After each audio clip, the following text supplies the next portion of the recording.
Academy. तो friends, आज हम करने वाले हैं अपने अकाउंट्स का एक नया चैप्टर।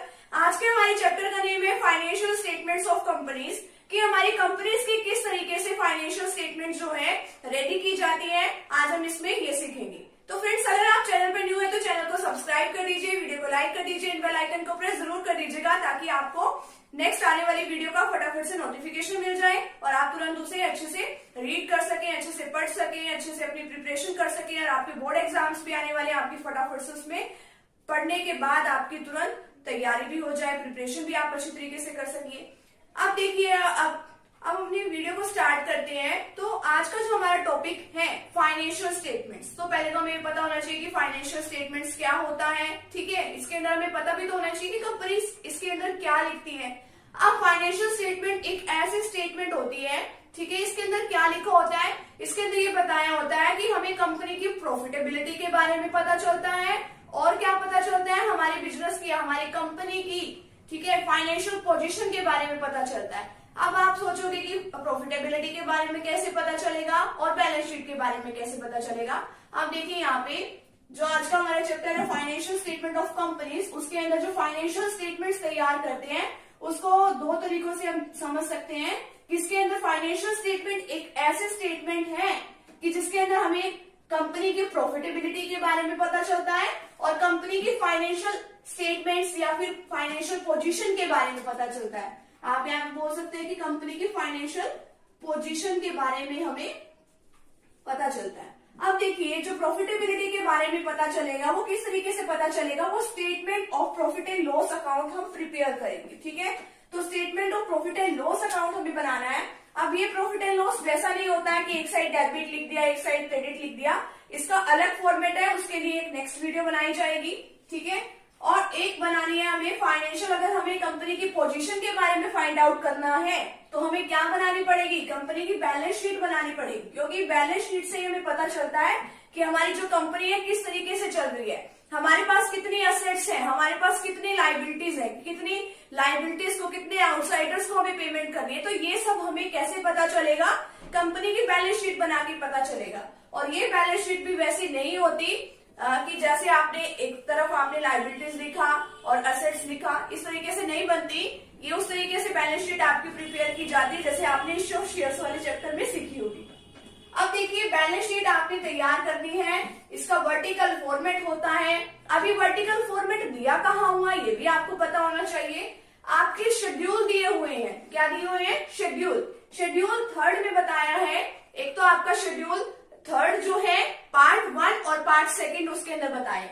अगर आपको फाइनेंशियल पोजीशन जाननी है, कंपनी की बैलेंस शीट बनानी है, तो आपको पार्ट 1 में देखना पड़ेगा कि क्या बताया। इसके लिए एक नेक्स्ट वीडियो बनेगी जिसके अंदर आपको पता चलेगा कि किस तरीके से बैलेंस शीट प्रिपेयर की जाती है। और एक क्या बनाना है आपको, प्रॉफिटेबिलिटी को अगर आपको बनाना है, यानी कि statement of profit and loss बनाना है। प्रॉफिट एंड लॉस बनाने से आपको बिजनेस के प्रॉफिट और लॉसेस का ही पता चलता है, तो वो पार्ट 2 में आपको बताया जाएगा। ठीक है, तो इसके लिए भी एक नेक्स्ट वीडियो प्रिपेयर की जाएगी, आप उसे जरूर देखिएगा, आपको अच्छे से कंसेप्ट क्लियर हो जाएगा। अब देखिए, अब आपको क्या पता होना चाहिए कि आपने फाइनेंशियल स्टेटमेंट्स बना ली, ठीक है, तो आपने बैलेंस शीट बनानी है, प्रॉफिट एंड लॉस बनाना है, तो कब से कब तक का बनाना है वो आपको पता होना चाहिए। आपको बनाना है फाइनेंशियल ईयर तक का। अब आपको फाइनेंशियल ईयर पता होना चाहिए कि क्या होता है financial year. Financial year basically 1 year का होता है, ठीक है, जो हमारी इंडियन कंपनीज के अंदर 1 अप्रैल से स्टार्ट होता है और 31 मार्च को खत्म होता है। मान लो आपका जो फाइनेंशियल ईयर है वो क्या चला हुआ है, 1 अप्रैल 2020 से लेके 31 मार्च 2021 तक का क्या है, ये फाइनेंशियल ईयर है। ठीक है, तो इसके लिए हम बैलेंस शीट वगैरह तैयार करेंगे और जो प्रॉफिट एंड लॉस है वो हम प्रॉफिटेबिलिटी जानने के लिए वो हम statement of profit and loss तैयार करेंगे। ठीक है, तो ये होता है फाइनेंशियल ईयर। अब देखिए, जो फाइनेंशियल ईयर जो होता है, अब वो जो हमारी फॉरेन कंपनी से रिलेटेड जो सब्सिडरी कंपनी है और जो होल्डिंग कंपनी है, यानी कि जो फॉरेन कंपनी के अंडर में रह के काम कर रही है वो होती है सब्सिडरी कंपनी, और जो उनको होल्ड कर रही है, जो उनके ऊपर अपना कंट्रोल कर रही है, वो होती है होल्डिंग कंपनी। उसके लिए फाइनेंशियल स्टेटमेंट्स के लिए, फाइनेंशियल स्टेटमेंट बनाने के लिए जो फाइनेंशियल ईयर है वो 1 अप्रैल से 31 मार्च तक का नहीं होता, उनका कुछ अलग हो सकता है फाइनेंशियल ईयर।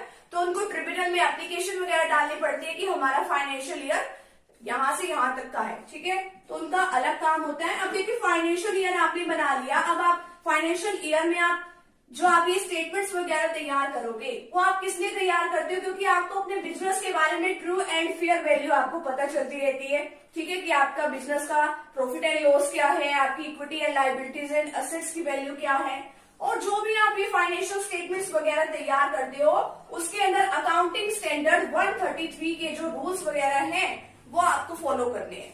थर्ड बताया है इसके अंदर जो शेड्यूल थर्ड दिया हुआ है, शेड्यूल थर्ड में पार्ट 1 और पार्ट 2 आपको उसके अंदर में रह के काम करना है। शेड्यूल थर्ड के पार्ट 1 और 2 में क्या बताया है, बैलेंस शीट और statement of profit and loss का फॉर्मेट बताया गया है, जिसे आप नेक्स्ट वीडियो में सीख सकते हैं कि वो क्या है। आप देखिए अब जो ऑब्जेक्टिव्स हैं, ऑब्जेक्टिव देखने से पहले आप ये देखिए जो फाइनेंशियल स्टेटमेंट्स में आप फाइनेंशियल स्टेटमेंट्स तैयार करते हो उनको जर्नल मीटिंग में, जो एनुअल जर्नल मीटिंग है, एनुअल जर्नल मीटिंग में साल में एक बार मीटिंग होती है एनुअल जर्नल मीटिंग्स में, तो उसके अंदर जो शेयर होल्डर्स जो वहां पे आते हैं, जिन्होंने शेयर्स लिए होते हैं वो कौन होते हैं, शेयर होल्डर, जो वहां पे आते हैं हमें उसके सामने क्या प्रेजेंट करनी होती है, ये वाली फाइनेंशियल स्टेटमेंट्स दिखानी होती है, उनकी अप्रूवल लेनी पड़ती है कि क्या सही है क्या गलत है, और उसके साथ साथ हमें उसमें क्या दिखाना पड़ता है, ऑडिटिंग की रिपोर्ट भी दिखानी पड़ती है जो कि ऑडिटर प्रिपेयर करता है। ऑडिटर क्या रिपोर्ट प्रिपेयर करता है, ऑडिटिंग में क्या होता है कि आपके अकाउंट्स की वेरिफिकेशन होती है कि आपके अकाउंट्स बिल्कुल करेक्ट है या नहीं है, वो आपसे अच्छे से ऑडिटर आपकी कंपनी के बारे में पूछताछ करके वो एक ऑडिट रिपोर्ट तैयार करता है, और वो अनबायस्ड पर्सन होता है जो ऑडिटर होता है, यानी कि उसका कंपनी से कोई लेना देना नहीं होता कि वो उसकी रिपोर्ट में कुछ गड़बड़ करेगा, ऐसा कुछ नहीं होता, वो आपकी कंपनी के बारे में ट्रू एंड फेयर वैल्यू जो है शो करेगा। और उसके साथ जब आप शेयर होल्डर्स को ये फाइनेंशियल स्टेटमेंट्स दिखाओगे उसके साथ एक तो ऑडिटर की रिपोर्ट और एक जो डायरेक्टर्स होते हैं उनकी रिपोर्ट दिखानी होती है, आपको अटैच करनी होती है। अब बात आती है ऑब्जेक्टिव्स की फाइनेंशियल स्टेटमेंट्स की। आपको क्या पता चलता है, बिजनेस की फाइनेंशियल पोजीशन के बारे में पता चलता है। फाइनेंशियल पोजीशन आपको पता ही है, बैलेंस शीट से पता लगती है कि आपकी लायबिलिटीज कितनी है, आपकी एसेट्स कितनी है। बिजनेस की ट्रू एंड फेयर वैल्यू आपको पता चल जाती है जो आप प्रॉफिट एंड लॉस से पता लगा सकते हैं।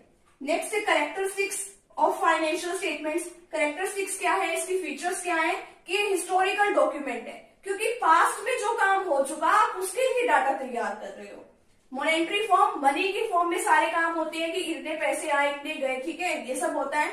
इसमें आप क्या पता लगा सकते हो, प्रॉफिटेबिलिटी का और फाइनेंशियल स्टेटमेंट्स का आप इसमें पता लगा सकते हो कि आपको बिजनेस में कितने प्रॉफिट्स हो रहे हैं और कितने लॉसेस हो रहे हैं, और बैलेंस शीट से आपको पता चल जाएगा कि आपके बिजनेस में कितने एसेट्स है, कितनी लायबिलिटीज है, ये सब आपको पता चल जाएगा। तो आज का जो हमारा टॉपिक था वो यहीं पे कंप्लीट होता है। आज हमने अपनी वीडियो में सीखा कि किस तरीके से फाइनेंशियल जो स्टेटमेंट्स वगैरह होती है वो किस तरीके से हम रेडी करते हैं, कौन कौन से ऐसे कंपोनेंट्स हैं जिनको हमें ध्यान में रखना पड़ता है, और जो फाइनेंशियल जो ईयर है वो कब से कब तक का होता है, कैरेक्टरिस्टिक्स आज हमने फाइनेंशियल स्टेटमेंट्स की हमने सभी सीख लिया। तो फ्रेंड्स आज का टॉपिक हमारा यहीं पे कंप्लीट होता है। तो अगर आप चैनल पर न्यू है तो चैनल को सब्सक्राइब कर दीजिए, वीडियो को लाइक कर दीजिए, बेल आइकन को प्रेस जरूर कर दीजिएगा ताकि आपको आगे आने वाली वीडियोस का नोटिफिकेशन मिलता रहे। थैंक यू वेरी मच, मिलते हैं नेक्स्ट टॉपिक के साथ एंड नेक्स्ट वीडियो के साथ।